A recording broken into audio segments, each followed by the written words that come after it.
Students हम discuss करेंगे important news के बारे में और उससे रिलेटेड जो इन्फॉर्मेशन है हमारे यूपीएससी के एग्जाम के पर्सपेक्टिव से इम्पोर्टेंट उसको हम यहाँ पे डिस्कस करेंगे। फर्स्ट न्यूज है स्टूडेंट रसिया यूक्रेन कन्फ्लिक्ट के बारे में। लास्ट 2 ईयर से रसिया यूक्रेन जो कन्फ्लिक्ट है वो न्यूज के अंदर है। काफ़ी सारे जो प्लेसेज हैं समय समय पे न्यूज के अंदर उनको मेंशन किया गया है। आप देखिए कि एक सिटी है यूक्रेन का अवद्वीका, उस सिटी के ऊपर रसिया के द्वारा रिसेंटली अटैक किया गया है सभी डायरेक्शन से। अगर हम इस सिटी के लोकेशन के बारे में बात करें स्टूडेंट तो यूक्रेन के अंदर जो एक रीजन है डोनेस्टक का जो रीजन है उसी के अंदर ये सिचुएटेड है यह सिटी। आप देखिए कि यूपीएससी प्रीलिम्स 2023 के अंदर भी काफ़ी सारे ऐसे प्लेस जो न्यूज़ के अंदर रहे रसिया यूक्रेन कन्फ्लिक्ट के अंदर में, तो उनसे रिलेटेड जो क्वेश्चन है वो पूछे गए थे। आपको यहाँ पे यूक्रेन का जो लोकेशन है उसके बारे में पता होना चाहिए स्टूडेंट। सपोज कीजिए ये यूक्रेन है, यूक्रेन के सदर्न पार्ट के अंदर जो सी सिचुएटेड है जिसको हम ब्लैक सी के रूप से जानते हैं। आप देखिए कि ब्लैक सी काफ़ी सारा न्यूज के अंदर में था, जैसे कि अगर हम बात करें जो ग्रेन डील है कि यूक्रेन से जो ग्रेन्स है उसके सप्लाई के रिगार्डिंग में ब्लैक सी का जो ग्रेन डील है वो एग्जिस्टेंस के अंदर में आया था। लेटर फेज में वहाँ पे रसिया के द्वारा जो ग्रेन्स का जो सप्लाई है उसको रोका गया, वहाँ पे जो पोर्ट्स है उनके ऊपर भी अटैक किया गया। इसके सदर्न पार्ट के अंदर यहाँ पे जो टर्की है वो सिचुएटेड है। अगर हम बात करें यूक्रेन के बारे में ही, यूक्रेन का एक रीजन है क्रीमिया, और क्रीमिया बेसिकली जो ब्लैक सी है, ब्लैक सी का जो यहाँ पे क्रीमिया के ईस्टर्न पार्ट के अंदर सिचुएटेड है सीओ पजोव। तो सीओ पजोव को और ब्लैक सी को जो कनेक्ट करने वाली जो स्ट्रेट है उसको हम जानते हैं कर्च स्ट्रेट के रूप से। कर्च स्ट्रेट जो बेसिकली कनेक्ट करती है सीओ पजोव एंड ब्लैक सी को। तो स्टूडेंट्स इस तरीके से आपको जो इन्फॉर्मेशन है वो होनी चाहिए, यहाँ पे कोई भी प्लेस है लोकेशन है वो न्यूज़ के अंदर है उसके रिगार्डिंग में। नेक्स्ट अगर हम बात करें स्टूडेंट्स, नेक्स्ट न्यूज़ है नॉर्थ कोरिया से रिलेटेड। उनके द्वारा एक स्पाई सैटेलाइट है उसको यहाँ पे ऑर्बिट के अंदर प्लेस किया गया। उसी के रिगार्डिंग में आप देखिए कि north Korea and southern Korea के जो रिलेशंस हैं वो लिटिल बिट डिस्टर्ब हुए हैं प्रेजेंट समय में। नेक्स्ट न्यूज़ के बारे में अगर हम बात करें कोंगो से रिलेटेड है। कोंगो कहाँ पे सिचुएटेड है? अफ्रीका के अंदर एक कंट्री है। वहाँ पे जो मंकी पॉक्स है उसके केसेस सामने आए हैं, एम पॉक्स के जो केसेज हैं वो सामने आए हैं। आप देखिए कि स्टूडेंट 2023 के समय ही WHO का द्वारा जो पब्लिक हेल्थ इमरजेंसी का इंटरनेशनल कंसर्न है, public health emergency of international concern, उनके द्वारा इस मंकी पॉक्स को या एम पॉक्स को बेसिकली जो इंटरनेशनल जो आउटब्रेक है उसके रूप से इसको रिमूव किया था, इंटरनेशनल कंसर्न के रूप से इसको रिमूव किया गया था, क्योंकि ये प्रेजेंट समय में आउटब्रेक के जो केसेज हैं वो रिड्यूस हुए थे। अगर हम एम पॉक्स के बारे में बात करें तो जैसा कि स्मॉल पॉक्स के अंदर देखने के लिए मिलता है, जैसा कि जो स्मॉल पॉक्स के अंदर में बॉडी के ऊपर जिस तरीके से लिटिल बिट जो बबल्स हैं वो अपीयर होते हैं, तो उसी तरीके का सेम सिचुएशन है वो मंकी पॉक्स के अंदर देखने के लिए मिलेगा। 1958 के समय फर्स्ट टाइम इसका आउटब्रेक हुआ था। जूनोटिक एक डिजीज है, जूनोटिक एक डिजीज है, वायरल डिजीज है। अगर कोई इन्फेक्टेड ह्यूमन है उससे दूसरे ह्यूमन के लिए भी ये ट्रांसफ़र हो सकती है उसके फ्लूइड के थ्रू। नेक्स्ट न्यूज़ के बारे में अगर हम बात करें चाइना के पर्सपेक्टिव से है। आप देखिए कि चाइना के द्वारा कुछ कंट्रीज़ के जो सिटीजन्स हैं, जो टूरिस्ट हैं, उनको अलाउ किया है 15 डेज के लिए कि आप विदाउट वीज़ा यहाँ पे चाइना के अंदर एंटर कर सकते हो। वो कंट्री कौन कौन से हैं जिसके अंदर जर्मनी है, इटली है, मलेशिया है, और भी कुछ कंट्रीज़ हैं। टोटल 6 कंट्री हैं जिनके सिविलियंस को अलाउ किया गया है कि आप 15 डेज के लिए चाइना के लिए विजिट कर सकते हो। आप देखिए कि इजराइल और हमास के बीच में जो कॉन्फ्लिक्ट हुआ अक्टूबर के मंथ से, उसी के रिलेटेड एक पॉजिटिव न्यूज़ है। पॉजिटिव न्यूज़ ये है कि जो होस्टेज जो बनाए गए थे हमास के द्वारा, जो बनाए गए इजराइल के द्वारा, जो पैलेस्टीनियन पर्सनस को यहाँ पे अरेस्ट किया गया था, उन होस्टेज को रिलीज़ किया गया है प्रेजेंट समय में। और आप देखिए कि 4 डेज का यहाँ पे जो सीज फायर है उसको भी अनाउंस किया गया इजराइल और हमास के बीच में। अगर हमास का जो डोमिनेटेड एरिया है उसके बारे में डिस्कस करें तो आपको बेसिकली गाजा स्ट्रिप के बारे में पता होना चाहिए, जो south western part of Israel के अंदर सिचुएटेड है, जो कि यहाँ पे इजिप्ट का जो कौन सा एरिया है सनाई पेनिनसुला, उसके साथ में अपना एरिया शेयर करता है। आप देखिए ये ही सनाई पेनिनसुला है जो ट्रेड के पर्सपेक्टिव से भी इम्पोर्टेंट है।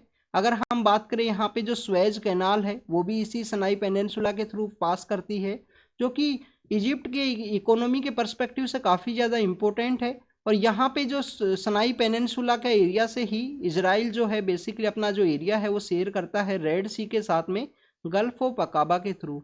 इजराइल के जो सराउंडिंग कंट्रीज हैं उनके बारे में आपको पता होना चाहिए। लेबनान के बारे में आपको पता होना चाहिए, लेबनान कहाँ पे सिचुएटेड है, नॉर्दर्न पार्ट ऑफ इजराइल के अंदर में। वहाँ पे कौन सा एक इंसर्जेंट ऑर्गेनाइजेशन है, जैसे कि गाजा स्ट्रिप के अंदर हमास है, वहाँ पे आपको हजीबुल्लाह है वो देखने के लिए मिलेगा। तो this is all the information related to the world cup, जो पेज है उससे रिलेटेड है आज के द हिंदू के अंदर में। नेक्स्ट न्यूज के बारे में अगर हम बात करें स्टूडेंट्स, राजस्थान इलेक्शन से रिलेटेड है। राजस्थान के अंदर आज जो वोटिंग है वो होने वाला है स्टेट लेजिस्लेटिव असेंबली इलेक्शंस के अंदर में। तो आप देखिए कि इसको डेजर्ट स्टेट का नाम दिया गया है। सबसे पहले हम वोटिंग के बारे में बात करेंगे। अगर हम बात करें स्टूडेंट कॉन्स्टिट्यूशनल जो आर्टिकल के बारे में, कि कौन सा हमारा आर्टिकल है जिसके अंदर में बेसिकली मेंशन किया गया है कि यहाँ पे जो रेगुलर वे में एवरी 5 ईयर के अंदर जो वोटिंग है जिसको कंडक्ट कराया जाएगा, स्टेट का जो लेजिस्लेटिव असेंबली है 5 ईयर्स के अंदर जो डिजोल्व होगा। तो आपको पता होना चाहिए कि कॉन्स्टिट्यूशन का जो आर्टिकल 172 है उसके अंदर इसको मेंशन किया गया है। अगर हम वोटिंग के पर्सपेक्टिव से बात करें तो स्टेट लेजिस्लेटिव असेंबली इलेक्शंस के अंदर जो वोटिंग है वो भी इलेक्शन कमीशन के द्वारा ही कैरी आउट किया जाता है। तो आप देखिए कि जो हमारा स्टेट का जो इलेक्शन कमीशन है, स्टेट का जो इलेक्शन कमीशन है उसके द्वारा कौन सा वर्क है वो किया जाएगा। वहाँ पे जो थर्ड टायर है 73rd एंड 74th जो कॉन्स्टिट्यूशन अमेंडमेंट एक्ट है उसके थ्रू जो पंचायती राज इंस्टीट्यूशन लोकल बॉडीज है उसके अंदर इलेक्शंस को जो कंडक्ट कराना है वो काम है स्टेट लेजिस्लेटिव इलेक्शन का, स्टेट जो इलेक्शन कमीशन है उसका काम है। अब अगर हम बात करें यहाँ पे डेजर्ट के बारे में मेंशन किया गया है राजस्थान के पर्सपेक्टिव से। आप देखिएगा अगर आप राजस्थान का जो मैप है उसको अगर आप देखते हो, राजस्थान का मैप आपको किसी इस तरीके से देखने के लिए मिलेगा। यहाँ पे बेसिकली अरावली है वो पास करती है। हमारा जो साउथ वेस्टर्न मानसून है, हमारा जो साउथ वेस्टर्न मानसून है उसी की डायरेक्शन के अंदर अरावली का डायरेक्शन होने की वजह से आप देखिए कि राजस्थान के अंदर काफ़ी कम बारिश है वो देखने के लिए मिलती है। बट अगर हम बात करें राजस्थान के अंदर टू मच डाइवर्सिटी आपको देखने के लिए मिलेगी। जो वेस्टर्न पार्ट है उसके अंदर में डेजर्ट का जो एरिया है वो सिचुएटेड है, ईस्टर्न पार्ट कम्प्लीटली डिफरेंट है। वहाँ पे आपको अच्छी जो रेनफॉल है, एग्रीकल्चर प्रोडक्टिविटी है वो सब देखने के लिए मिलेगी, जिसके अंदर अलवर है, जयपुर है, भरतपुर है, इवन कोटा झालावाड़ ये सब जो रीजन है वो सिचुएटेड है। नेक्स्ट अगर हम बात करें इलेक्शंस के बारे में तो आप देखिए कि लोकल लेवल पे जो कॉन्स्टिट्यूएंसी है वो बनाई जाती हैं। कॉन्स्टिट्यूएंसीज के अंदर में अलग अलग जो बूथ हैं वो आपको देखने के लिए मिलेंगे। उन बूथ के ऊपर में यहाँ पे प्रिसाइडिंग ऑफिसर हैं जिनके द्वारा वोटिंग है उसको कैरी आउट किया जाता है। इंडिया के अगर हम इलेक्शन प्रोसेस के बारे में बात करें तो आप देखिएगा अगर हम इलेक्शन प्रोसेस के बारे में बात करें तो इलेक्शन कमीशन के द्वारा वोटर्स का जो राइट है उसको अच्छे से सिक्योर किया गया है।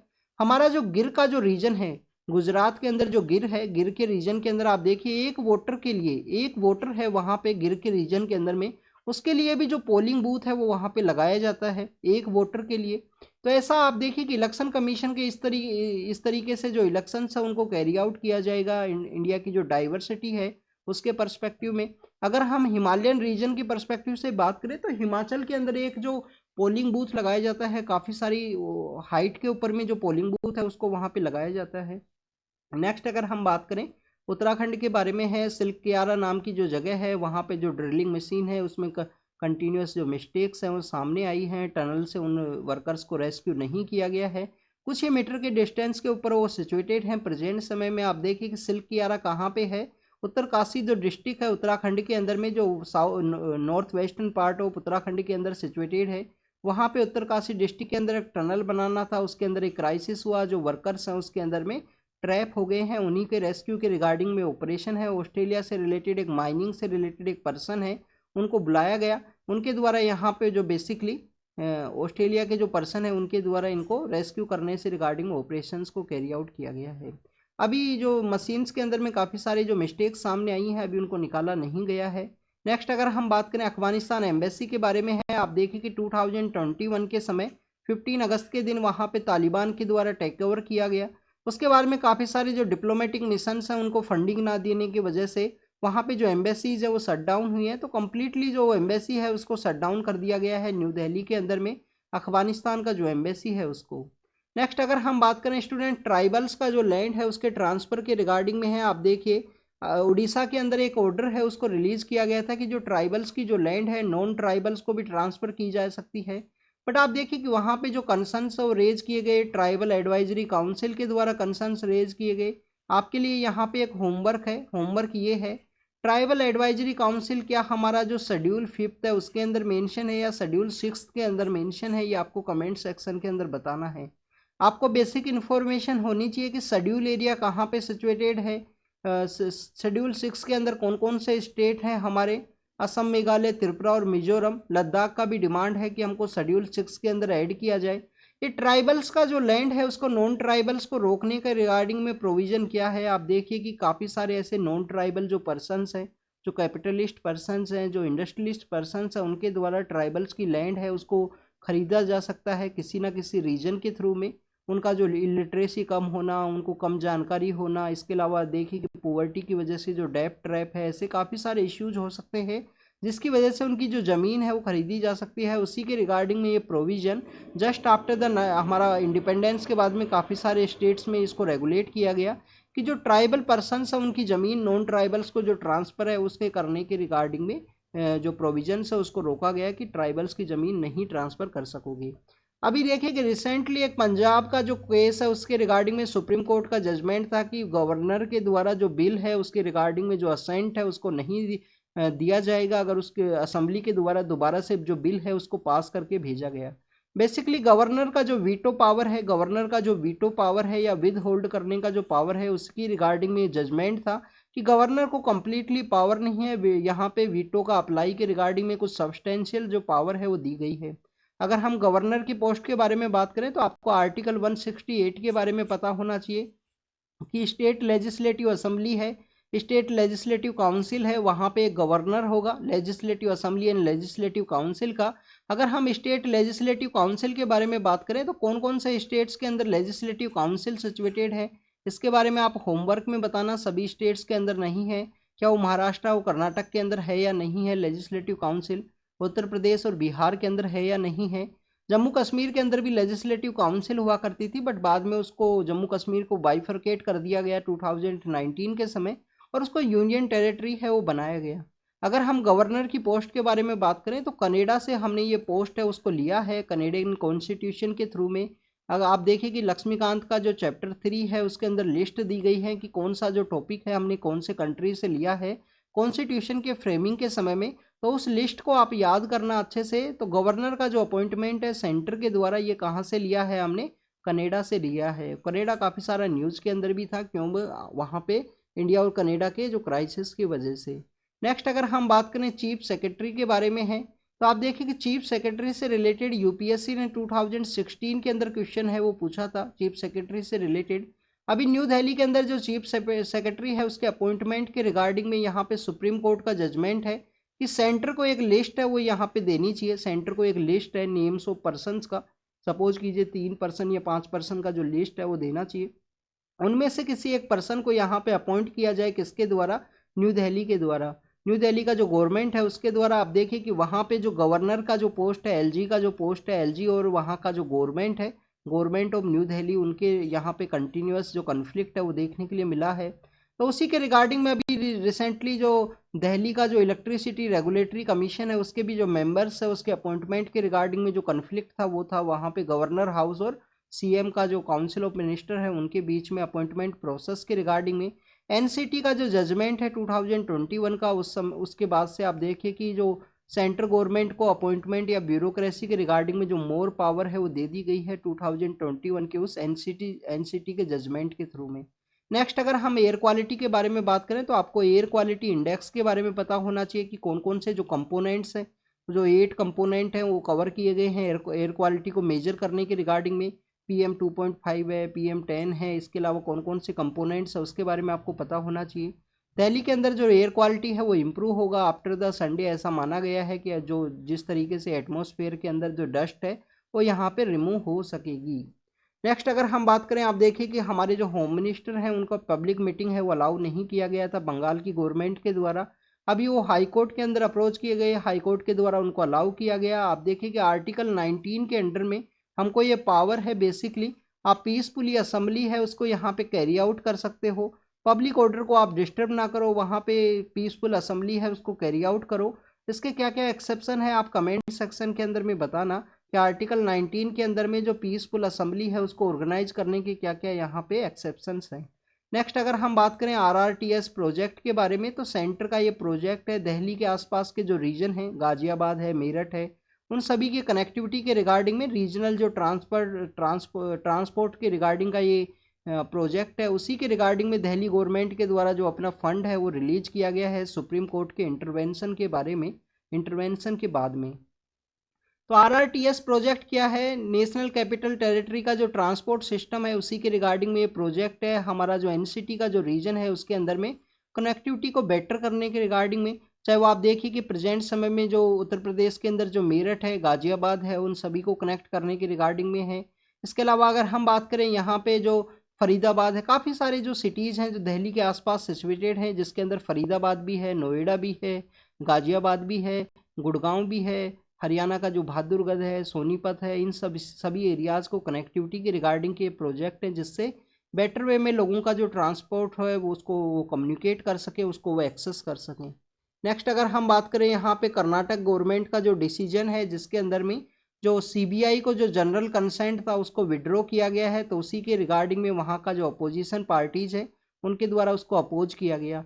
अब ये सीबीआई का जो जनरल कंसेंट है वो क्या है? सेंट्रल ब्यूरो ऑफ इन्वेस्टिगेशन का यहाँ पे जो एक्ट है जिसके थ्रू ये इस्टेब्लिशमेंट में आई है इंस्टीट्यूशन, दिल्ली का एक स्पेशल पुलिस इस्टेब्लिशमेंट एक्ट है 1946 का, Delhi special police establishment act 1946, उसी के थ्रू जो सीबीआई है वो इस्टेब्लिशमेंट में आया था। वर्ल्ड वॉर सेकंड के समय करप्शंस को वहाँ पे वर्ल्ड वॉर सेकंड के जो करप्शंस हैं उनको वहाँ एग्जामिन करने के रिगार्डिंग में इंस्टीट्यूशन इस्टेब्लिशमेंट में आया। 1962 के समय जो संतानम कमीशन है उसके रिकमेंडेशन के बाद में इसको क्रिएट किया गया। आप देखिए कि उसके बाद में अगर हम बात करें तो एक जनरल कंसेंट का जो प्रोविजन है वो आपको देखने के लिए मिलता है। जनरल कंसेंट इसी एक्ट के थ्रू है, सेक्शन जो 6 है उसके थ्रू यहाँ पे जनरल कंसेंट है वो दिया जाता है स्टेट गवर्नमेंट्स के द्वारा। हमारी जो स्टेट गवर्नमेंट्स हैं वो सीबीआई को जनरल कंसेंट प्रोवाइड करेंगी, बट आप देखिए कि अपोजिशन पार्टीज के द्वारा सीबीआई को जो जनरल कंसेंट दिया जाता था कि वहाँ पे इन्वेस्टिगेशन के रिगार्डिंग में वो रिमूव किया गया। क्या विदाउट जनरल कंसेंट भी सीबीआई इन्वेस्टिगेट कर सकती है या नहीं, इसके बारे में आपको पता होना चाहिए कि अगर दिल्ली के अंदर में सुप्रीम कोर्ट के द्वारा और या उस स्टेट का जो हाई कोर्ट है उसके द्वारा अगर जजमेंट डिलीवर किया जाए कि इस केस को आप सीबीआई को रेफर करो, तो विदाउट जनरल कंसेंट को ग्रांट करने के बाद में भी यहाँ पे जो सीबीआई है वो इन्वेस्टिगेट कर सकती है। महादेव का जो बैटिंग ऐप है उसके रिगार्डिंग का जो केस है उसके में जो पर्सन है उसके द्वारा कहा गया है कि मेरे को गलत तरीके से यहाँ पे फ्रेम किया गया है। सबसे पहले आपको यहाँ पे इंफॉर्मेशन ये होनी चाहिए, ये आपका होमवर्क है कि बैटिंग का जो प्रोसेस है, आप देखिए कि बैटिंग जो है वो क्या यहाँ पे हमारे कंट्री में अलाउ है या नहीं है। आप देखिए कि बीसीसीआई के अंदर भी यहाँ पे जो बैटिंग है जो यहाँ पे उसको अलाउ किया गया है नहीं किया गया है, उसके बारे में आप कमेंट सेक्शन के अंदर बताना। नेक्स्ट अगर हम बात करें बैटिंग के बारे में ही, क्या वो स्टेट गवर्नमेंट के अंडर में आता है या सेंट्रल गवर्नमेंट के अंडर में आता है, कौन से लिस्ट के अंदर उसको शामिल किया गया है, इसके पर्सपेक्टिव में आपको इन्फॉर्मेशन होनी चाहिए। नेक्स्ट अगर हम बात करें तमिलियन पर्सनस के बारे में है, ओवर 45% जो तमिल श्रीलंका की जो तमिलियन पर्सनस है जो इंडिया के तमिलनाडु के अंदर कैंप्स के अंदर रह रहे हैं, उनका जो जन्म है 45% तमिलियंस का इंडिया के अंदर ही हुआ था। आप देखिए कि वहाँ पे सिविल वॉर की सिचुएशन के समय काफ़ी सारे जो तमिलियन पर्सनस हैं इंडिया के लिए माइग्रेट किए थे। अभी जब देखिए कि अगर हम बात करें सिटीजनशिप अमेंडमेंट एक्ट के बारे में, तो सीएए के समय भी ये डिमांड है वो रेज की गई थी कि श्रीलंका से जो तमिलियंस आए हैं उनको भी सिटीजनशिप है वो इंडिया के अंदर दी जाए। नेक्स्ट अगर हम बात करें यहाँ पे आपको श्रीलंका के बारे में एक इन्फॉर्मेशन ये और होनी चाहिए स्टूडेंट्स। सपोज कि ये इंडिया का यहाँ पे श्रीलंका सिचुएटेड है, यहाँ पे है सॉरी सिचुएटेड श्रीलंका। तो आप देखिए कि श्रीलंका का जो नॉर्दर्न पार्ट है वहाँ पे जाफना नाम का सिटी है, यहाँ पे तमिलियन कम्युनिटी का जो पॉपुलेशन है वो देखने के लिए मिलता है आपको। ये लोग माइग्रेट किए थे कॉलोनियल एरा के समय में, वहाँ पे जो टी का जो प्लांटेशन है उसी शुगर केन का प्लांटेशन उसके रिगार्डिंग में। और आप देखिए कि नॉर्दर्न पार्ट के अंदर ये कंसंट्रेटेड है, जाफना नाम का जो सिटी है उस एरिया के अंदर में। जब वहाँ पे 1982 के समय में 1984 के समय जब लिट्टे का जब रूल आया, liberation of Tamil tiger Eelam है एक ऑर्गेनाइजेशन क्रिएट किया गया था, प्रभाकरन नाम के एक पर्सन है उनके द्वारा, और इनके द्वारा यहाँ पे जो सिविल वॉर है उसको क्रिएट किया गया कि श्रीलंका के अंदर जो सिंगलीज नाम की जो कम्युनिटी है उसका डोमिनेशन पाया जाता है। उसके बाद में इनका जो कन्फ्लिक्ट है वो स्टार्ट हुआ, इंडिया के द्वारा अपना जो एयरफोर्स है उसको सेंड किया गया उस समय में 1989 के समय में। और आप देखिए कि वो कन्फ्लिक्ट काफ़ी ज़्यादा रिग्रियस वे में देखने के लिए मिला, वहाँ पे सिविल वॉर का सिचुएशन क्रिएट हुआ और काफ़ी सारे जो तमिलियंस हैं इंडिया के लिए माइग्रेट किए इंडिया के रीजन के रिगार्डिंग में। तो वो वही तमिलियंस हैं। अब प्रेजेंट समय में जो टोटल पॉपुलेशन है उसके 45% का जो जन्म है इंडिया के अंदर कैंप्स के अंदर ही हुआ था। नेक्स्ट अगर हम बात करें आंध्र प्रदेश का कास्ट सेंसस के बारे में है, आप देखिए कि कास्ट सेंसस का जो डिमांड है हर एक स्टेट से देखने के लिए मिला है। आफ्टर द बिहार के द्वारा जो कास्ट सेंसस है उसको कैरी आउट किया गया कि आप रिलीज कीजिए कास्ट सेंसस को। आप देखिए कि गवर्नमेंट ऑफ इंडिया के द्वारा सोशियो इकोनॉमिक जो कास्ट सेंसस है उसको यहाँ पे कंडक्ट करवाया गया था 2011 के समय, जब इकोनॉमी कंडीशन के पर्सपेक्टिव से ही जो डाटा है उसको रिलीज किया गया था। नेक्स्ट आप देखिए कि हमारा जो एक शेड्यूल कास्ट से रिलेटेड एक पर्सन है उसको यहाँ पे काफ़ी सारा जो एट्रोसिटी है उसको किया गया जस्ट आफ्टर द आप देखिए कि इंडिपेंडेंस के 75 ईयर्स कंप्लीट होने के बाद में भी इस तरीके का जो एट्रोसिटीज़ है उसको कैरी आउट किया जाता है। ये तो आप देखिए कि हमारे कॉन्स्टिट्यूशन के अंदर है, लॉ मेकर्स के द्वारा काफ़ी सारे ऐसे प्रोविजंस है जिनको मेंशन किया गया, जैसे प्रिवेंशन ऑफ एट्रोसिटी एक्ट है 1989 का, जिसके थ्रू इन केसेस को डील किया जाता है। इनका जो काफ़ी सारी जगह पे जो रिपोर्टिंग है वो भी आपको नहीं देखने के लिए मिलता है। नेक्स्ट अगर हम बात करें स्टूडेंट्स इसरो के बारे में है, इसरो के द्वारा जो पोलार पीएसएलवी का जो प्रोसेस है, पीएसएलवी के अंदर यहाँ पे जो अपने ऑपरेशन है उसको 60 को यहाँ पे 60 नंबर ऑफ पीएसएलवी है उसकी टेस्ट फ्लाइट को लॉन्च किया जाएगा, कंडक्ट करवाया जाएगा। तो आप देखिए कि ये इसरो का एक सक्सेसफुल यहाँ पे वर्क है और इसरो के द्वारा इसी पीएसएलवी का जो प्रोसेस है उसी के थ्रू काफ़ी सारे जो हमारे मिशंस हैं उनको लॉन्च किया है इसरो का एक सक्सेसफुल। हम बात कर सकते हैं कि पीएसएलवी को जो इनके द्वारा यूज किया गया, हमारे पीएम सर के द्वारा जो शेड्यूल कास्ट है उनको भी सब कैटेगराइजेशन का जो बात है वो किया गया है कि कुछ ऐसी कम्युनिटीज़ हैं जिनके द्वारा जो मैक्सिमम बेनिफिट है वो गेन किया गया। अगर हम बात करें ओबीसी के सब कैटेगराइजेशन के बारे में, तो आप देखिए कि 2017 के समय हमारा जो कॉन्स्टिट्यूशन का आर्टिकल है, आर्टिकल 340 के अंदर सब कैटेगराइजेशन के बारे में बात की गई है। प्रेसिडेंट को यहाँ पे पावर है, प्रेसिडेंट को क्या पावर है कि उनके द्वारा कोई भी कमीशन है उसको इस्टेब्लिश किया जा सकता है। कमीशन गवर्नमेंट के द्वारा किया गया जिसको कि हम जस्टिस रोहिणी कमीशन के नाम से जानते हैं, जस्टिस रोहिणी कमीशन, जिसका मेन मोटिव यही था कि ओबीसी रिजर्वेशन को भी सब कैटेगराइज किया जा सके, सभी कम्युनिटीज़ को जो बेनिफिट्स है वो मिल सके। कोई ऐसा नहीं है कि कुछ डोमिनेटिंग जो कम्युनिटी हैं जो एजुकेशन में सही थे उन्हीं को यहाँ पे जो मोर रिजल्ट है वो मिले। शेड्यूल कास्ट का यहाँ पे सब कैटेगराइजेशन के बारे में जो प्रोसेस है उसके बारे में बात की गया है। इलेक्शन कैंपेन के अंदर में मेडिगा नाम का जो कम्युनिटी है वो वहाँ पे तेलंगाना के रीजन के अंदर पाया जाता है। वहाँ पे इलेक्शन प्रोसेस के समय पीएम सर के द्वारा इसके बारे में बात की गई। ऑलरेडी इसको मेंशन किया गया था स्टूडेंट कुछ दिन पहले द हिंदू न्यूज़पेपर के अंदर ही। आप देखें कि गवर्नर का जो पोस्ट है उसके बारे में हमने डिस्कस किया, उसी के रिगार्डिंग में नो वीटो फॉर वीटो का एक एडिटोरियल है उसको मेंशन किया गया है। क्लाइमेट स्मार्ट एग्रीकल्चर के बारे में मेंशन है। आप देखिए कि प्रेजेंट समय में क्लाइमेट स्मार्ट एग्रीकल्चर के बारे में मेंशन है। प्रेजेंट समय में अगर हम बात करें स्टूडेंट्स, वर्ल्ड के अंदर में तो ही जो क्राइसिस है वो मेजरली रूप से आपको देखने के लिए मिलती हैं।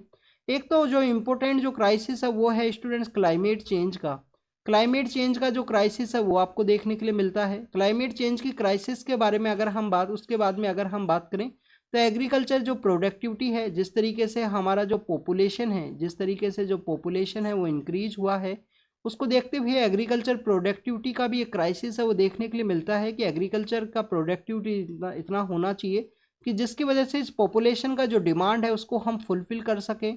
बट क्लाइमेट चेंज की वजह से काफ़ी सारे जो एक्सट्रीम इवेंट्स हैं वो देखने के लिए मिलते हैं, चाहे वो हीट वेव हो, चाहे हीट वेव के अलावा आप देखिए कि यहाँ पे मानसून के अंदर डिस्टर्बेंस हो। जैसा का 2023 के समय इंडिया में मानसून हुआ, नॉर्दर्न पार्ट ऑफ इंडिया के अंदर में अगस्त का जो मंथ है कम्प्लीटली ड्राई था।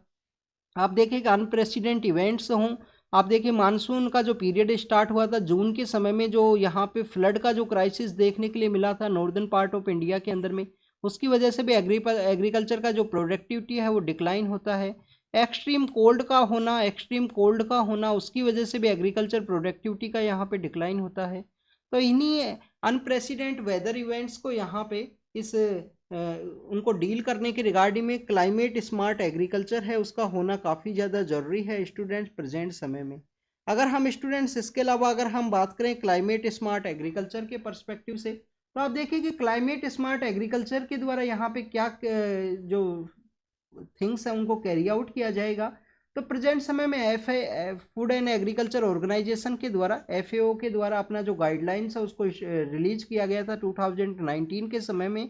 क्लाइमेट स्मार्ट एग्रीकल्चर के पर्सपेक्टिव में उनके द्वारा बताया गया कि जो फूड का जो सिक्योरिटी है इस क्लाइमेट चेंज के पर्सपेक्टिव में सस्टेनेबल डेवलपमेंट एंड सेफगार्ड के पर्सपेक्टिव में हमको कैरी आउट करना है।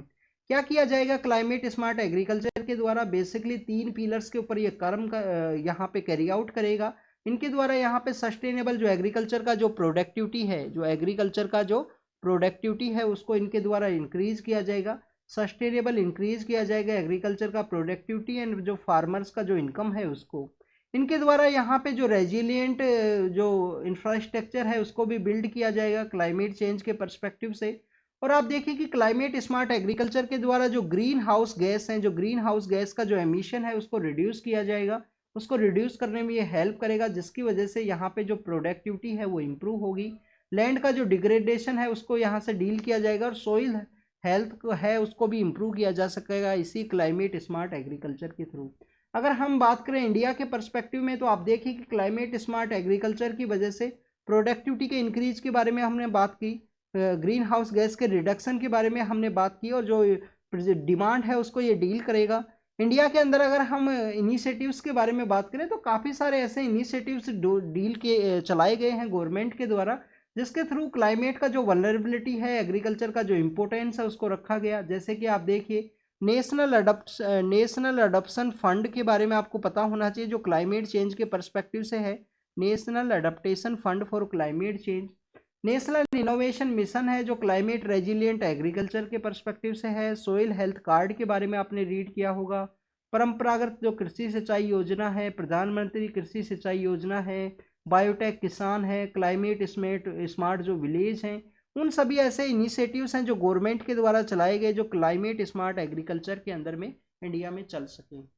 नेक्स्ट अगर हम बात करें अफगानिस्तान का, जो रिफ्यूजीज हैं जिनको पाकिस्तान से एक्सपेल किया गया, उसी के बारे में डिस्कस किया गया है। यहाँ पे आप देखिए कि बेसिकली काफ़ी सारी इनह्यूमन प्रैक्टिस हैं, चाहे रसिया यूक्रेन का जो क्राइसिस हो, जिसमें यूक्रेन के अंदर जो काफ़ी सारे चिल्ड्रंस को यहाँ पे इफेक्ट हुआ। कल हमने डिस्कस किया था कि वायलेंस के अंदर में, वायलेंस के समय में जो चिल्ड्रन हैं उनको किस तरीके से इफेक्ट होता है।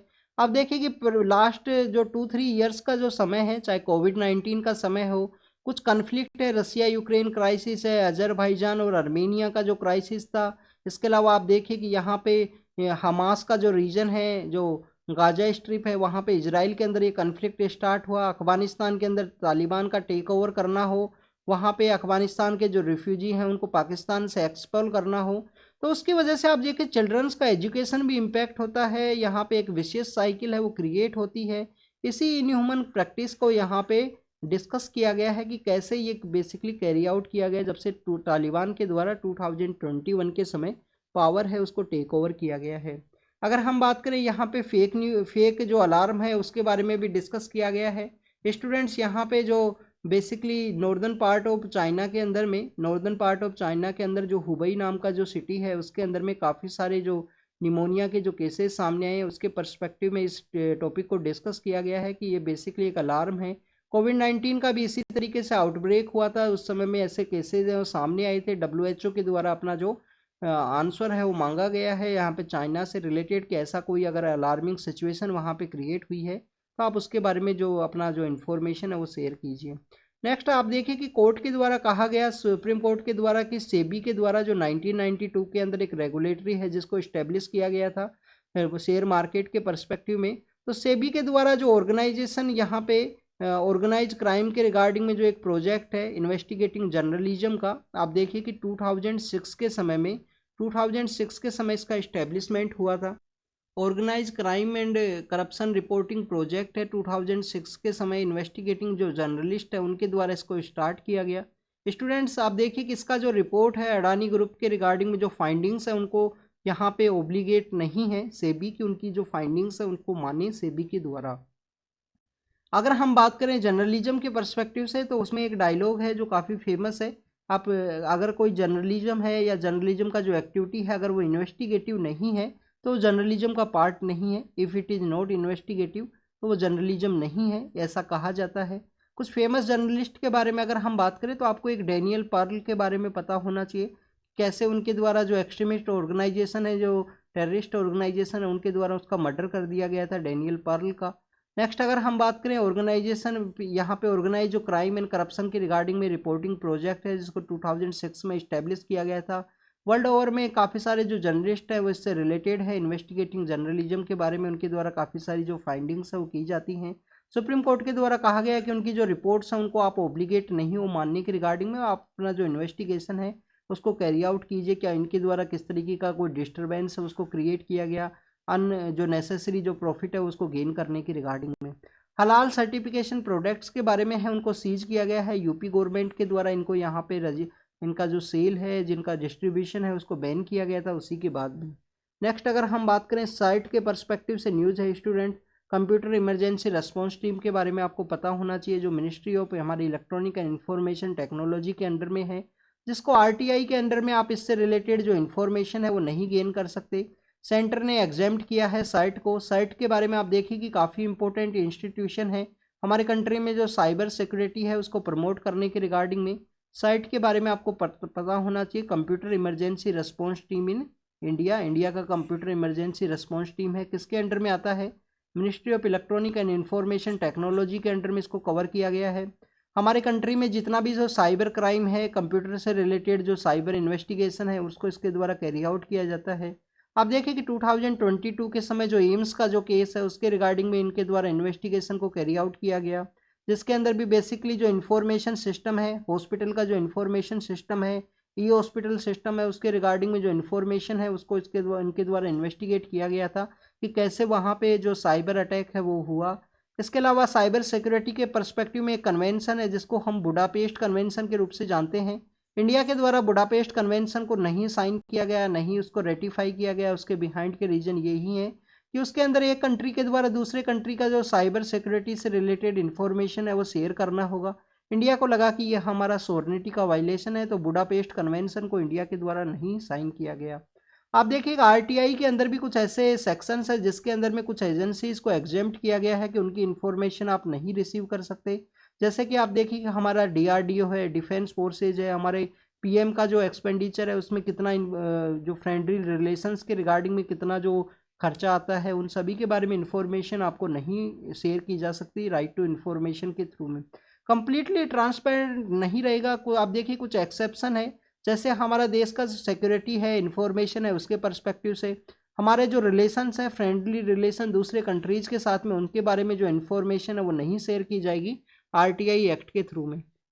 तो कितनी इंस्टीट्यूशंस है जिनका डाटा है वो आप आरटीआई के थ्रू नहीं सिक्योर कर सकते, उसके बारे में आपको पता होना चाहिए। कौन सा सेक्शन है आरटीआई एक्ट का, सेक्शन 8 है या सेक्शन 26 है, उसके बारे में आप बताना, क्या सेक्शन 8 है या सेक्शन 26 है आरटीआई एक्ट का, जिसके अंदर भी कुछ एजेंसीज की इंफॉर्मेशन को रोका गया है, आप नहीं रिसीव कर सकते।